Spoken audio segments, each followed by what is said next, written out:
time for another Indomitus conversion video, and in this one it's murder bucket time, also known as the Necron Cryptothralls, and it's coming right up. Necrons! You better not be getting the lawnmower out. It's 10 o'clock at night. Nick speaking, and welcome to this video. And if you're new to the channel and you want to learn about Necrons and more, then please subscribe and hit the bell button to turn on all notifications so you don't miss an upload.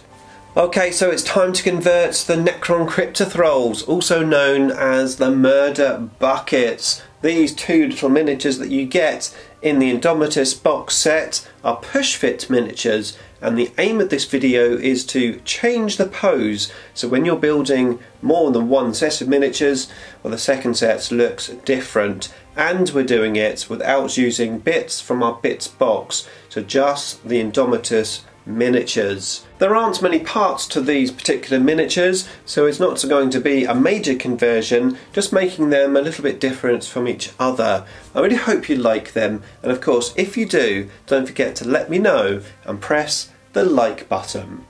Okay, time to convert the murder buckets.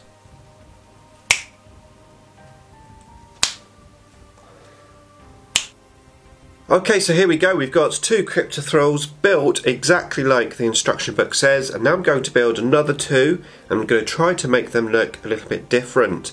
Now, looking closer at these miniatures, bearing in mind that I haven't glued the two side sections on for painting purposes, so I can actually paint the little orb inside the body a little bit easier.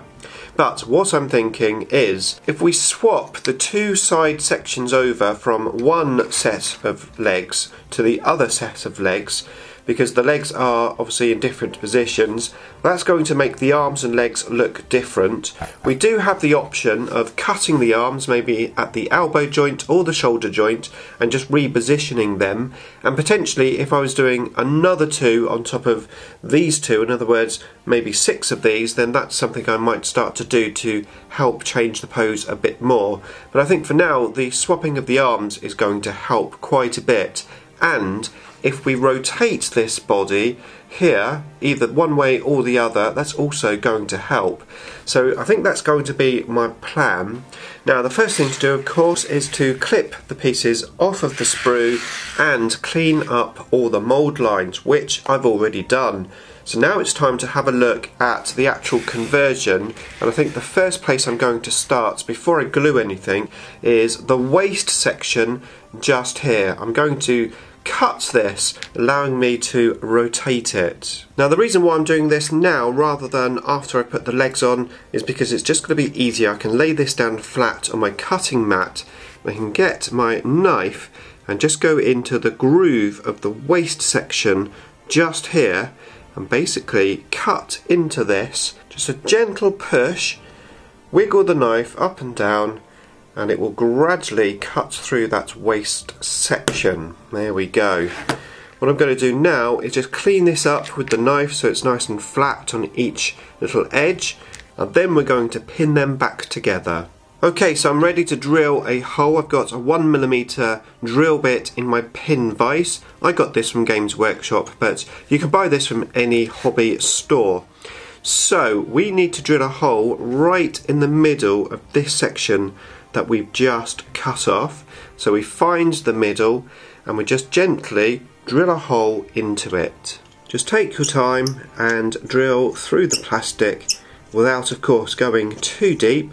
We just need to be deep enough to put a little pin in there. Once you've done that on both sides, get a paper clip and just cut off a little rod so that we get a little pin. We're going to super glue this into one half of the body, and then the other half can be rotated and glued into position at a later date.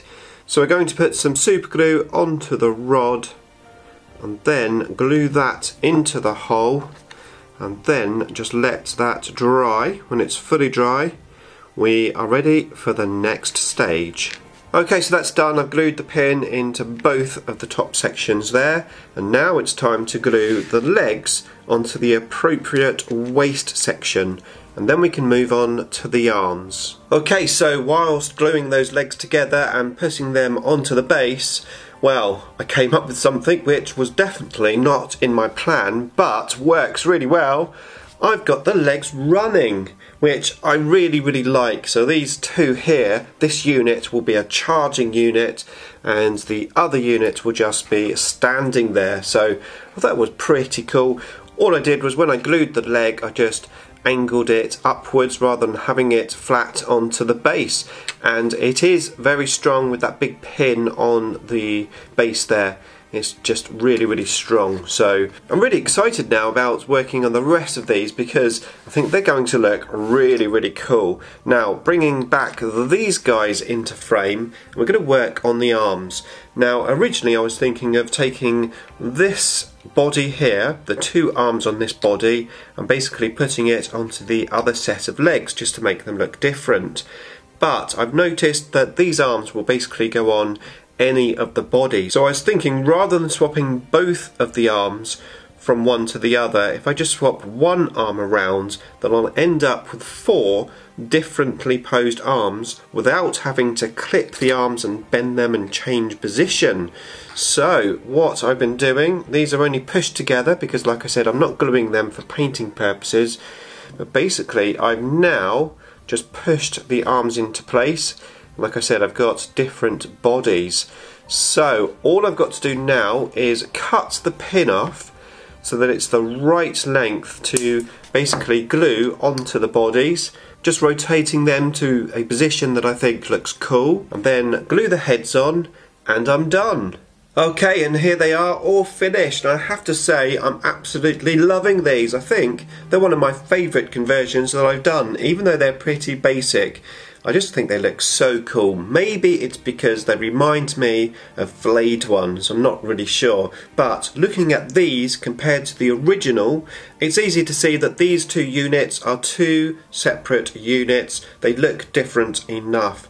And that's what the aim of this video is all about. So if you like these conversions, don't forget to let me know in the comments box below, and if you want to see some of my other Necron Indomitus conversion videos, there is the playlist for you to check out next. Beam me up!